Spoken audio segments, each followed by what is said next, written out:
To Ankusam news. నా పేరు Suhana. Bulletin ముందుగా హెడ్లైన్స్ చూద్దాం. చంద్రబాబు నివాసానికి తెలంగాణ గవర్నర్ రాధాకృష్ణన్. బాలికల హై స్కూల్లోని ఆకస్మిక తనిఖీ చేసిన మంత్రి సవితమ్మ.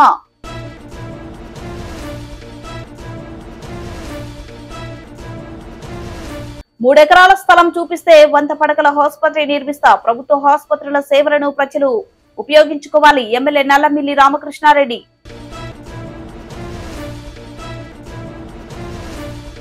పవన్ కళ్యాణ్ ఫ్లెక్సీలను చించిన గుర్తు తెలియని వ్యక్తులు కఠినంగా శిక్షించాలంటూ జనసేన కార్యకర్తలు ఆందోళన.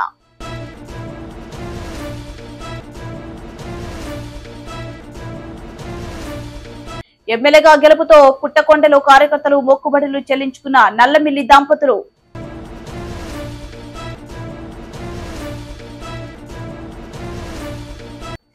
రామకృష్ణారెడ్డికి పార్టీ అండగా ఉంటుంది మాజీ మంత్రి అంబటి రాంబాబు.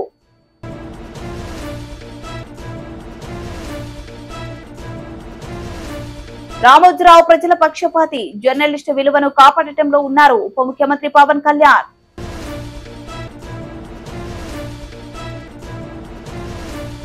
ఏపీ ముఖ్యమంత్రి నారా చంద్రబాబు నాయుడు నివాసానికి తెలంగాణ గవర్నర్ రాధాకృష్ణన్ విచ్చేశారు. ఉండవల్లిలోని చంద్రబాబు నివాసానికి విచ్చేసిన తెలంగాణ గవర్నర్ రాధాకృష్ణన్ కు ముఖ్యమంత్రి నారా చంద్రబాబు నాయుడు, మంత్రి నారా లోకేష్ ఘన స్వాగతం పలికారు.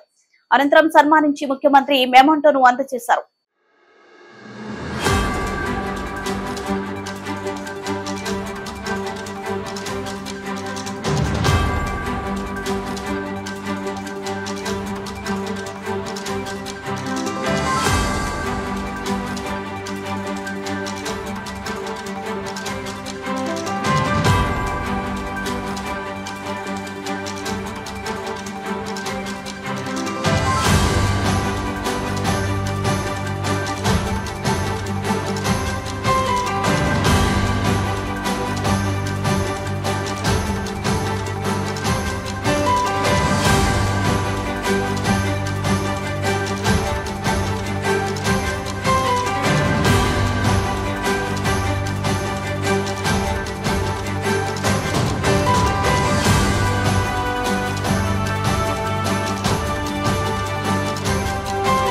సత్యసాయి జిల్లాలోని పెనుగొండ బాలికల కళాశాలను ఆకస్మికంగా బీసీ సంక్షేమ శాఖ మంత్రి సవితమ్మ తనిఖీ చేశారు. విద్యార్థులతో కలిసి మధ్యాహ్న భోజనం మంత్రి తీసుకున్నారు. అస్తవ్యస్తంగా ఉన్న మరుగుదొడ్లను చూసి మంత్రి కళాశాల అధికారులపై ఆగ్రహం వ్యక్తం చేశారు. భవిష్యత్తులో ఇలా ఉండడానికి వీల్లేదని అందంగా తయారు చేయాలని మంత్రి సవితమ్మ ఆదేశాలు జారీ చేశారు.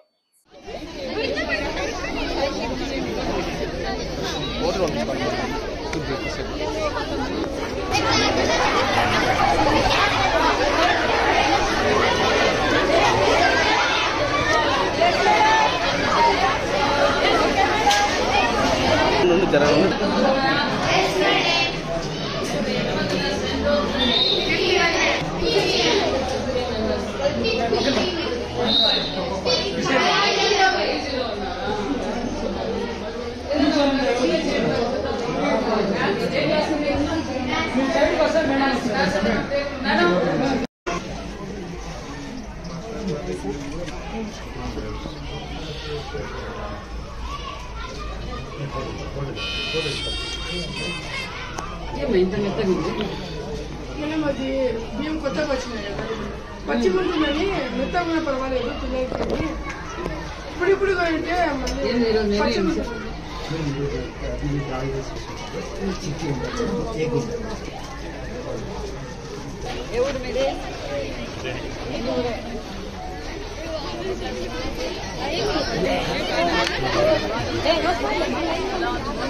మేడం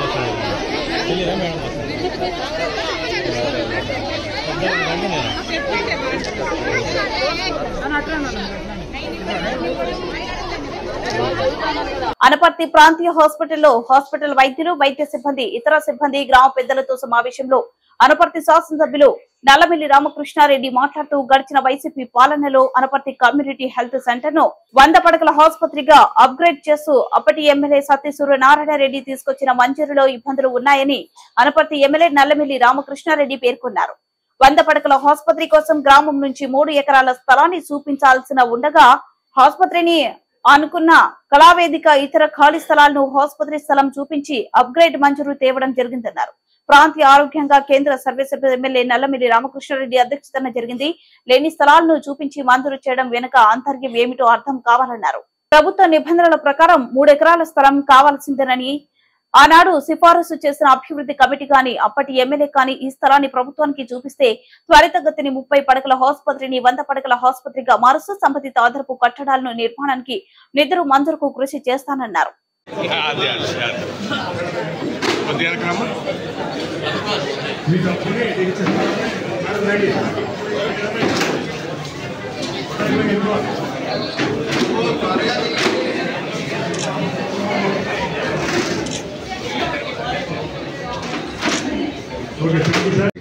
సందర్శించిన సందర్భంలో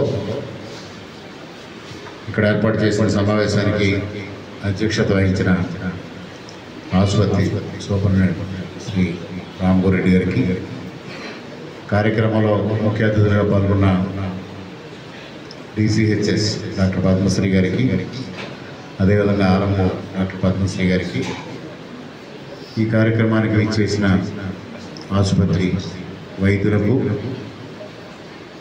ఇతర సిబ్బందికి, పారామెడికల్ స్టాఫ్కి, అదేవిధంగా ఈ కార్యక్రమానికి విచ్చేసిన నాయకులకు, అదేవిధంగా వివిధ శాఖల నుంచి విచ్చేసిన అధికారులకు, మీడియా మిత్రులకు అందరికీ పేరు పేరున నా హృదయపూర్వక నమస్కారాలు. ముఖ్యంగా ఏ ప్రభుత్వం అయినా విద్య, వైద్యం, వ్యవసాయం, ఉపాధి కల్పన ఈ 4 పైన దృష్టి సారించాల్సిన అవసరం ఉంది. ముఖ్యంగా సామాన్యులకి వైద్య సేవలు అందించాలి. ఆర్థికంగా బలహీనంగా ఉన్న వాళ్ళకి వైద్యం అందించాలనేది ప్రభుత్వ ప్రధాన బాధ్యతల్లో ఒకటి. కానీ ఈ రోజుల్లో అటు విద్యారంగంలో కానీ ఇటు వైద్య రంగంలో కానీ కార్పొరేట్ కల్చర్ పెరిగిపోయిన పరిస్థితుల్లో సామాన్యులకు కూడా ప్రభుత్వ ఆసుపత్రికి వెళ్ళడం కానీ, ప్రభుత్వ స్కూల్లో వెళ్ళడం కానీ ఒక నామోషిగా ఫీల్ అవుతున్న పరిస్థితి సామాన్యుల్లో కూడా ఏర్పడింది. దానివల్ల విద్య వల్ల కానీ, వైద్యం వల్ల కానీ కొన్ని కుటుంబాలు ఆర్థికంగా తీవ్రంగా నష్టపోయే పరిస్థితి ఏర్పడతా ఉంది. అటువంటి పరిస్థితి నుంచి సామాన్యుల్ని ఏ ప్రభుత్వమైనా ఆలోచన చేయాల్సిన అవసరం ఉంది. మరి గతంలో ఇక్కడ ప్రాథమిక ఆరోగ్య కేంద్రంగా ఉండేది. మరి మా తండ్రి గారు మూలారెడ్డి గారు శాసనసభ్యులుగా ఉండగా ఆయనకు వైద్యం పట్ల కానీ, విద్య పట్ల కానీ చాలా మక్కువ.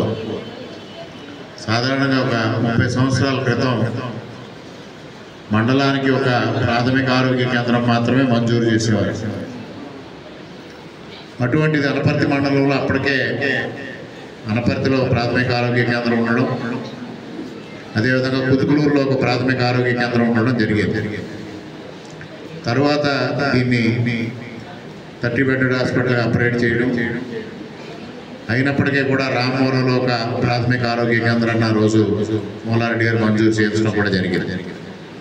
అదేవిధంగా అన్నిటికీ బిల్డింగ్స్ ఉండాలనే ఉద్దేశంతో ఆ రోజు కుతుకులూరు PHCకి బిల్డింగ్ ఏర్పాటు చేయడం, రామవరం PHCకి బిల్డింగ్ ఏర్పాటు చేయడం కూడా జరిగింది. ఈ విధంగా వారు ఆసుపత్రుల పట్ల చాలా శ్రద్ధ చూపించి అభివృద్ధి చేయడం జరిగింది. 2014లోనే శాసనసభ్యులుగా వచ్చేపాటికి ఇక్కడ మీ వైద్యులందరికీ కూడా అనేక సమావేశాల్లో ఇక్కడ కొన్ని తప్పుడు ప్రచారాలు నిర్వహించుకోవడం జరిగింది. ఇక్కడ గతంలో 2009, 2014 మధ్యలో 100 పడకల ఆసుపత్రి మంజూరు అయిందని, ఇప్పుడు ఏదైతే 100 పడకల ఆసుపత్రి మంజూరు అయిందో దీంట్లో నిర్మాణానికి ఫండ్స్ అలౌ చేశారు. బడ్జెట్ దీంట్లో చూపించారు. ఆనాడు మంజూరైన దానిలో ఎక్కడ 1 కోటి రూపాయలు మాత్రం మంజూరు చేస్తూ ఎక్కడా నిధులు మంజూరు చేయకుండా ఒక సింగిల్ పేపర్ శాంక్షన్ ఆర్డర్ ఇవ్వడం జరిగింది. ఆ రోజు కిరణ్ కుమార్ రెడ్డి గారు గౌరవ ముఖ్యమంత్రి, అప్పటి ముఖ్యమంత్రి కిరణ్ కుమార్ రెడ్డి గారు ముఖ్యమంత్రిగా ఉండగా విభజిత ఆంధ్రప్రదేశ్ రాష్ట్రం ఇవాళ ఆంధ్రప్రదేశ్ ఎంత ఉందో ఈ 175 నియోజకవర్గాల్లో 69 100 పడకల ఆసుపత్రిని ఆ రోజు మంజూరు చేయడం. ఎక్కడ ఏ ఆసుపత్రికి కూడా బడ్జెట్ శాంక్షన్ లేదు.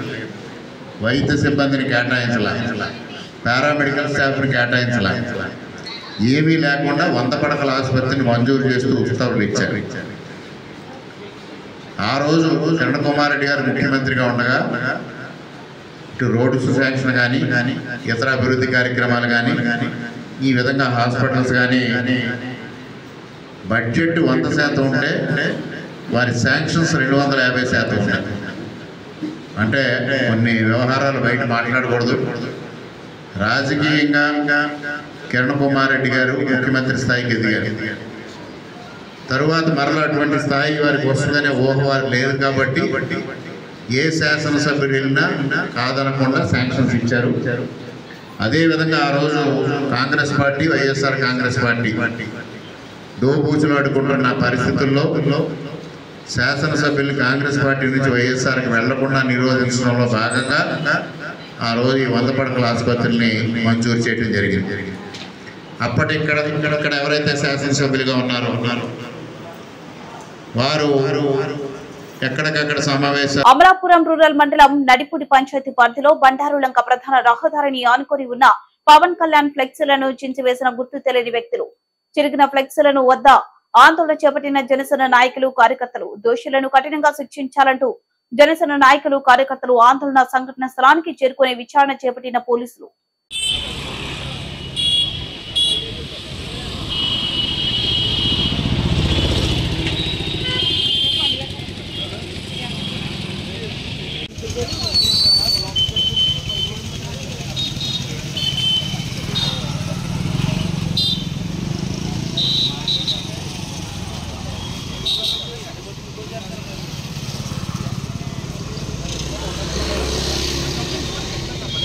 పుట్టకొండలో శ్రీ లక్ష్మీ నరసింహస్వామి వారి గ్రామ దేవత శ్రీ నేరేలమ్మ అమ్మవారి దేవస్థానంలో వనపర్తి శాసనసభ్యులుగా నల్లమిల్లి రామకృష్ణారెడ్డి ఘన విజయం సాధించడంతో శ్రీమతి కడిమి కృపావతి మొక్కుకున్న మొక్కును చెల్లించుకుని అమ్మవారిని దర్శించుకున్న అనపర్తి శాసనసభ్యులు నల్లమిల్లి రామకృష్ణారెడ్డి, మహాలక్ష్మి దంపతులు, మాజీ శాసనసభ్యులు స్వర్గీయ నల్లమిల్లి మూలారెడ్డి, సతీమణి నల్లమిల్లి సత్యవతితో పాటు పుట్టకొండ గ్రామ పెద్దలు, ఎన్డీఏ నాయకులు, కార్యకర్తలు, అభిమానులు పాల్గొన్నారు.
मम सहकुटुम्बस्य क्षेम स्थैर्य धैर्य विजय अभय आयुः आरोग्य ऐश्वर्यादि बुद्ध्यर्थं धर्मार्थ काममोक्ष चतुर्वेद पुरुषार्थं सकल ग्रहदोष ईतिबाध निवारण सिद्ध्यर्थं मनोवांछित फल सिद्ध्यर्थं लक्ष्मी नारसिंह संपूर्ण अनुग्रह कटाक्ष सिद्ध्यर्थं अस्मिन् दिने आराधनं कुर्यात्।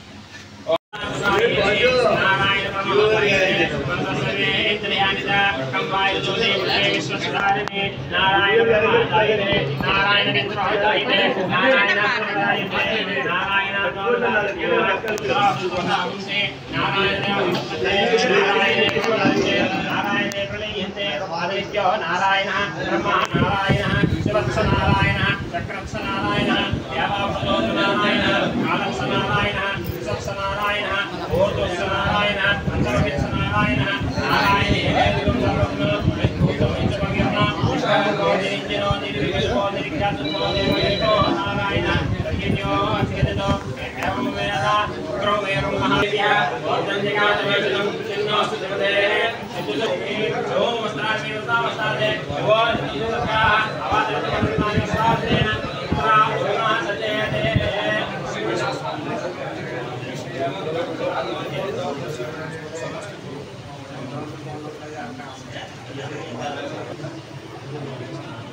ముఖ్యమంత్రి చంద్రబాబు నాయుడు పల్నాడు మాజీ శాసనసభ్యుడు రామకృష్ణారెడ్డిని ఇబ్బంది పెట్టాలని చూస్తున్నారని, అందులో భాగంగానే అనేక కేసులను పెట్టి అరెస్ట్ చేయించారని, పార్టీ రామకృష్ణారెడ్డికి అన్ని విధాలుగా అండగా ఉంటుందని మాజీ మంత్రి అంబటి రాంబాబు అన్నారు. రామకృష్ణారెడ్డిపై మాచర్లలో పెట్టిన అక్రమ కేసులపై కోర్టులో పెడతామని అంబటి రాంబాబు అన్నారు. మహేష్ గారు చెప్పినట్టుగా పల్నాడు జిల్లాకు చెందిన మాజీ శాసనసభ్యులు రామకృష్ణారెడ్డి గారు నిన్న కొన్ని అనివార్య పరిస్థితుల్లో అరెస్ట్ కావాల్సినటువంటి పరిస్థితి ఏర్పడింది. కోర్టులో బెయిల్ కోసం, యాంటిసిపేటరీ బెయిల్ కోసం ప్రయత్నం చేస్తే చాలా విచారణ తరువాత యాంటిసిపేటరీ బెయిల్ను తిరస్కరించడంతో రామకృష్ణారెడ్డి గారిని అరెస్ట్ చేశారు. రామకృష్ణారెడ్డి గారు కూడా స్వచ్ఛందంగా లొంగిపోయి అరెస్ట్ అయ్యారు. తరువాత కోర్టులో ప్రొడ్యూస్ చేయడం జరిగింది. దీన్ని మేమందరం ఇవాళ కలిసి కొన్ని విషయాలను ఆంధ్ర రాష్ట్ర ప్రజలకి, పలనాడు ప్రాంతానికి చెందినటువంటి పౌరులకి కొన్ని విషయాలను చెప్పాలనే ఉద్దేశంతో మేమందరం కూడా ఇక్కడ సమావేశమయ్యాం. రామకృష్ణారెడ్డి గారు సుదీర్ఘకాలం నుంచి ఆ నియోజకవర్గంలో గెలుపొందుతూ వచ్చారు. మా పార్టీ అధికారంలో ఉన్నప్పుడు గెలిచారు, అపోజిషన్లో ఉన్నప్పుడు కూడా గెలిచినటువంటి ప్రజాదరణ కలిగినటువంటి నాయకుడు. వరుసని కంటిన్యూస్ గా 4 times గెలవటం జరిగింది. ఈ ఎన్నికలకు ముందే, 2-3 సంవత్సరాలకు ముందే ఒక భారీ ప్లాన్ ని చంద్రబాబు నాయుడు గారు తీసుకొచ్చారు. ఏ విధంగా అయినా సరే ఈసారి రామకృష్ణారెడ్డిని ఓడించాలి, ఎంతకైనా తెగించాలి అనేటువంటి ఉద్దేశంతో ఒక ప్లాన్ ప్రకారం అక్కడికి రావడం, అక్కడ రాజకీయాలకు దూరంగా ఉన్నటువంటి బ్రహ్మారెడ్డిని తీసుకొచ్చి అక్కడ అభ్యర్థిగా పెట్టుకుంటారు.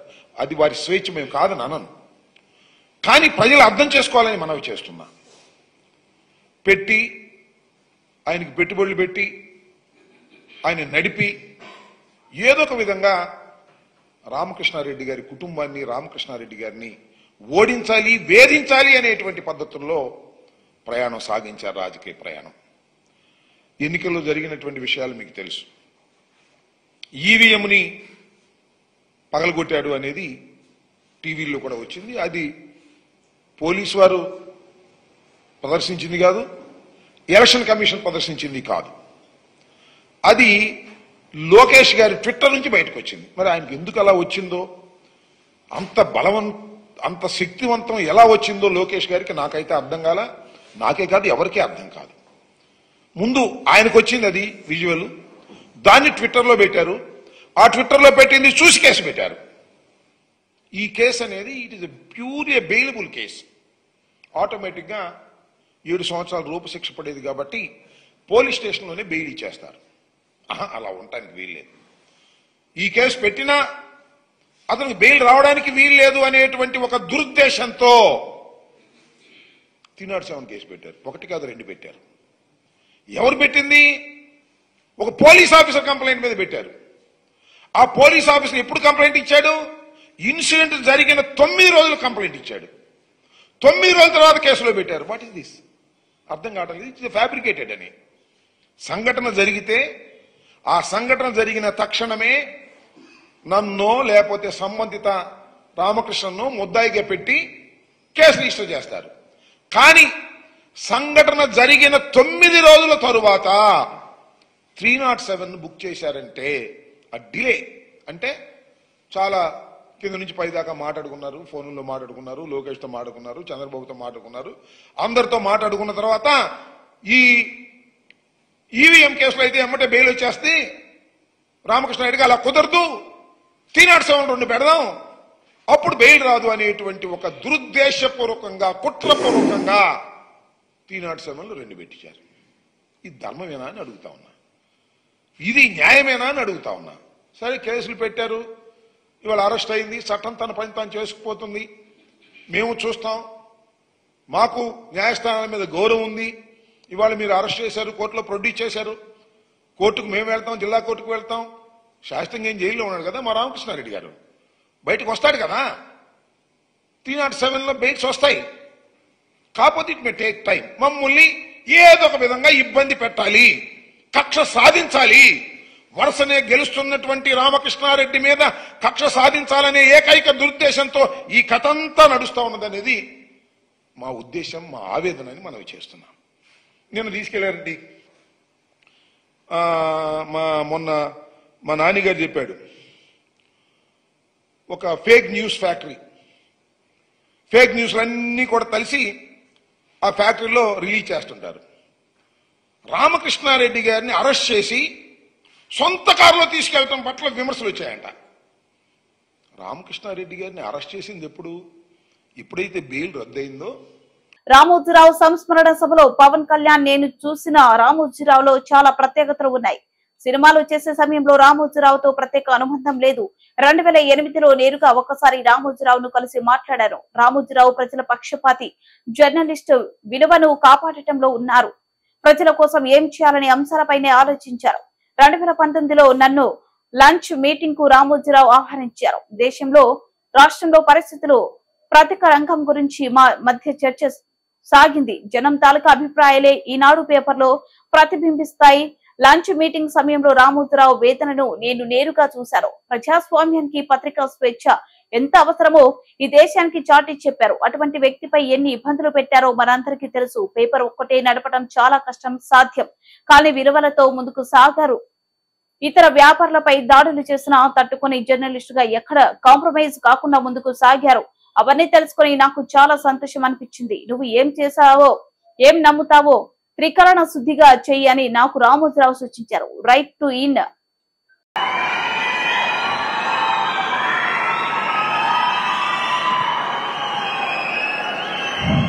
వేదిక పైన గౌరవ ముఖ్యమంత్రి శ్రీ నారా చంద్రబాబు నాయుడు గారికి, బోఫర్స్ కుంభకోణాన్ని బయటికి తీసుకొచ్చిన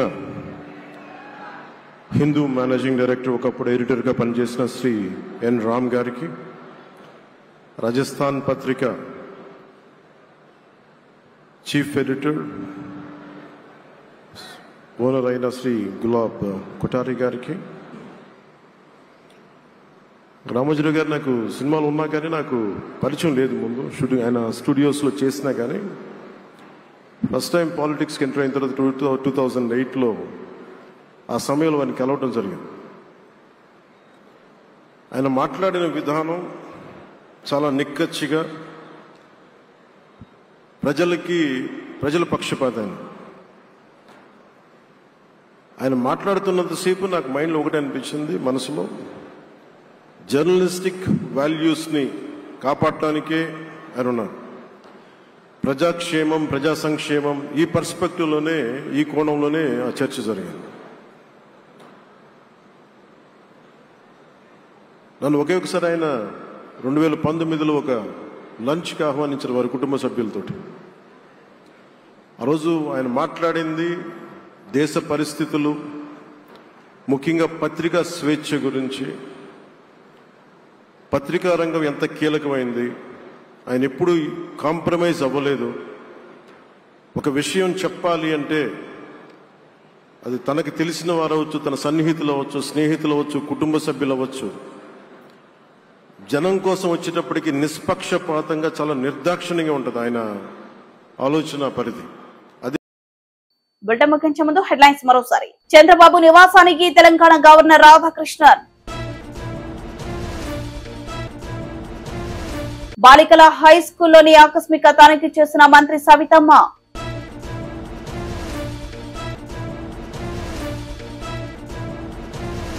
మూడెకరాల స్థలం చూపిస్తే 100 పడకల ఆసుపత్రి నిర్మిస్తా. ప్రభుత్వ ఆసుపత్రుల సేవలను ప్రజలు ఉపయోగించుకోవాలి. ఎమ్మెల్యే నల్లమిల్లి రామకృష్ణారెడ్డి.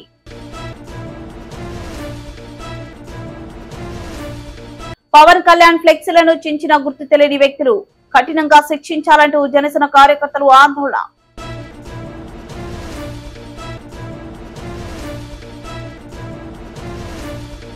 ఎమ్మెల్యేగా గెలుపుతో పుట్టకొండలో కార్యకర్తలు మొక్కుబడులు చెల్లించుకున్న నల్లమిల్లి దంపతులు.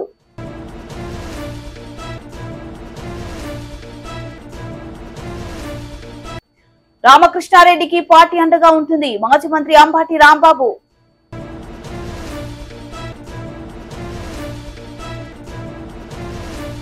రామోజీరావు ప్రజల పక్షపాతి, జర్నలిస్టు విలువను కాపాడటంలో ఉన్నారు ఉప ముఖ్యమంత్రి పవన్ కళ్యాణ్.